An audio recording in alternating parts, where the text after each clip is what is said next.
Other big news this year was Daniel Andrews. You call him the despot. I think that's probably an apt moniker, but he stepped down perhaps before the chooks could come home to roost. He's done enormous damage to the state of Victoria. The debt is out of control. Woke is out of control. Now that he's gone, do you think Victorians are suddenly working out the Stockholm syndrome that they seem to have been under all these years?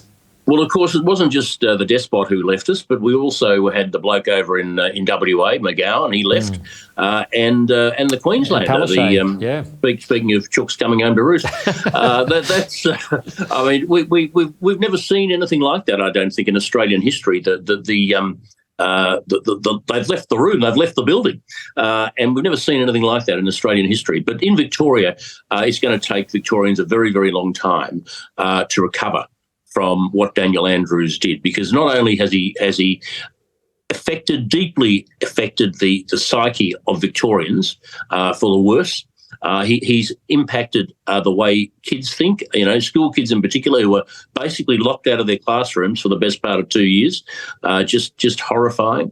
And he has left a debt which I don't think any state will ever be able to pay back. I mean, we are looking at somewhere in the vicinity of $200 billion, $200,000 million.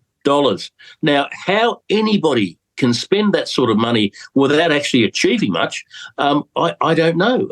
It's quite extraordinary. Although I have to say there are some roadworks going on down the road from where I am at the moment, and they've been going on now for over a year.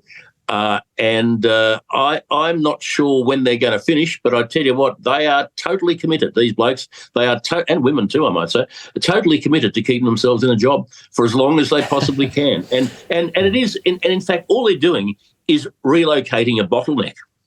So hundreds of millions of dollars is being spent on this major road project, and we're still going to have the same result at the end of it. So Andrews was very, very bad for Victoria. His legacy is very, very bad for Victoria, and we as Victorians are going to be suffering for a very, very long time. And unfortunately, his successor isn't a lot better. She really isn't, and she's from the same socialist left ilk. For the same, all she's ever been is a politician. She was elected when she was 24 or 23 or something, and all she's ever been is a politician.